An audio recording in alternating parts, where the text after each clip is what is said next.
Praise lord అండి. అందరూ ఎలా ఉన్నారు? బాగున్నారండి. ఈరోజు దేవుని యొక్క మాటలు తెలుసుకుందామండి. మనం యాకోబు పత్రిక 2వ అధ్యాయం 23వ వచనం నుంచి 26 వరకు. అబ్రహాము దేవుని నమ్మెను, అది అతనికి నీతిగా ఎంచబడెను, దేవునికి స్నేహితుడని పేరు కలిగెను. అటువలనే రాహాబు అను వేశ్య కూడా దూతలను చేర్చుకొని వేరొక మార్గమున వారిని వెలుపలికి పంపివేసి క్రియల మూలముగా నీతిమంతురాలని ఎంచబడెను. బైబిల్లో కొన్ని వచనాలు నాకు చాలా ఆశ్చర్యంగా ఉంటాయి. అబ్రహాము ఎక్కడ, రాహాబు ఎక్కడ? ఇద్దరికి ఎంత వ్యత్యాసం! దేవుని ప్రేమ ఎంపిక ఎంత విచిత్రంగా ఉంటుందో! ఇద్దరూ నీతిమంతులని పిలువబడ్డారు. మనము కూడా మన క్రియల వలన వారితో పాటు నీతిమంతులుగా లెక్కింపబడుటకు ప్రయాసపడుదామా? అంధకార నిశీధిలో నక్షత్రాలు మెరుస్తున్నట్లు ఒక నిజ విశ్వాసి జీవితంలో ప్రతి పరిస్థితిలో ఎన్ని బాధలు, శోధనలు, సవాళ్లు వచ్చినా అన్నిటినీ సహిస్తూ నీతి, పరిశుద్ధత, దేవుని సన్నిధిని కాపాడుకుంటూ ప్రత్యేకంగా జీవితంలో ప్రకాశిస్తూనే ఉంటారు. అటువంటి వారికి దేవుడు సహాయం చేస్తారు. లూకా 13:24లో ఆయన వారిని చూచి ఇరుకు ద్వారమున ప్రవేశింప పోరాడుడి, అనేకులు ప్రవేశింపజూతురు గాని వారి వలన కాలేదని మీతో చెప్పుచున్నాను. ఇవి సాక్షాత్తు మన ప్రభువు చెప్పిన మాటలు. ఈ వాక్యం అర్థం చేసుకోవడానికి ప్రయత్నించామా? చాలామంది క్రైస్తవులకు ఈ వాక్యం కంఠస్థమే, కానీ దీనిని గురించి ధ్యానించేది ఎందరు? ఈ ద్వారం యేసే, గొర్రెలు పోవు ద్వారమును నేనే. యోహాను 10:8లో ఈ వాక్యం చదివినప్పుడల్లా ఏదో భయం, ఆనందం కూడా. కొన్ని స్థలాలలోనికి వెళ్ళడానికి మనం పాస్ చూపించాలి, లేకపోతే మనం ఎంత ప్రముఖులమని చెప్పినా లోనికి వెళ్ళడానికి ఒప్పుకోరు. అలాగే పరలోక రాజ్యమునకు చేరాలి అంటే మనం ద్వారం దగ్గరకు రాగానే మన ప్రభువు ఆనందంగా తలుపు తీసి రా తల్లి లేక బాబు అని ఆహ్వానించగల భక్తి చేస్తున్నామని పరీక్షించుకుందామా మనం? కీర్తన 32:8 నీకు ఉపదేశం చేసేదను, నువ్వు నడవలసిన మార్గమును నీకు బోధించేదను అని దేవుడు సెలవిస్తే, దావీదు నేను నడవలసిన మార్గము నాకు తెలియజేయము అంటూ కీర్తన 143:8 దేవుణ్ణి అడిగాడు. ఈ రోజుల్లో చాలామంది క్రైస్తవులు తమ సొంత ఇష్టం నిర్ణయించుకొని దాన్ని చేయడానికి దేవుని సహాయం అడుగుతుంటారు.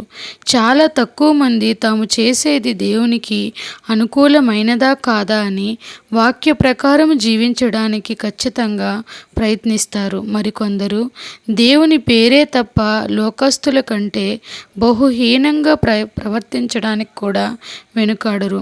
మనం ఏ రకపు మార్గంలో నడుస్తున్నామో పరీక్షించుకుందామా అందరం ఒక్కసారి?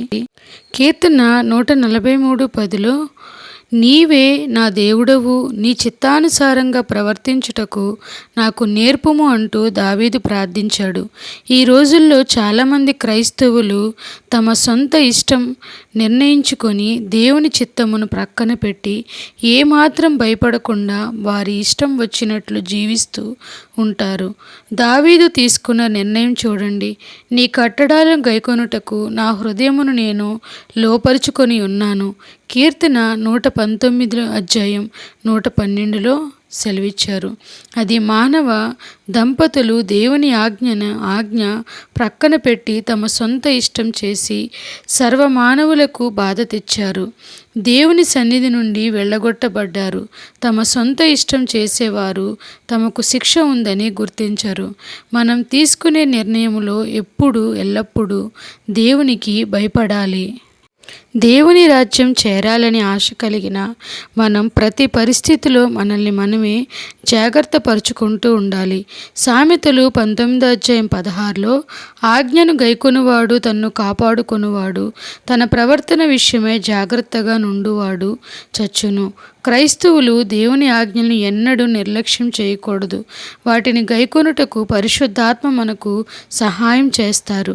ఆస్తి, ధనం, లోకం, ప్రవర్తన విషయాలు విషయాల్లో ఒక క్రైస్తవుని భక్తి స్పష్టంగా కనిపించే సందర్భాన్ని ఎన్నడూ మరువరాదు.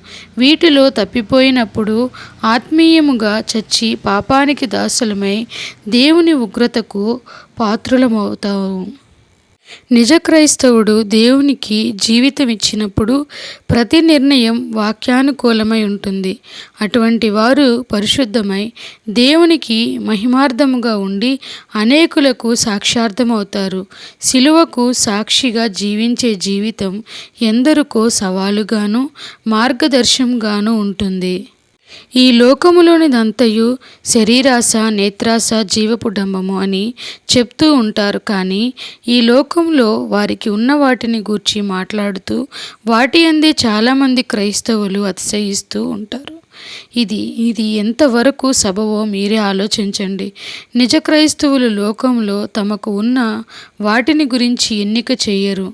వారు పాపానికి, లోకానికి, అహానికి చచ్చి దేవుని నీతి కోసం బ్రతుకుతూ సిలువను గూర్చి అతిశయిస్తూ ఇరుకు మార్గం ఎంచుకుంటారు. ఆ అనుభవం లేని క్రైస్తవులు లోకంలో ఉన్నవాటిని గూర్చి అతిశయిస్తూ లోకం కోసమే బ్రతుకుతారు.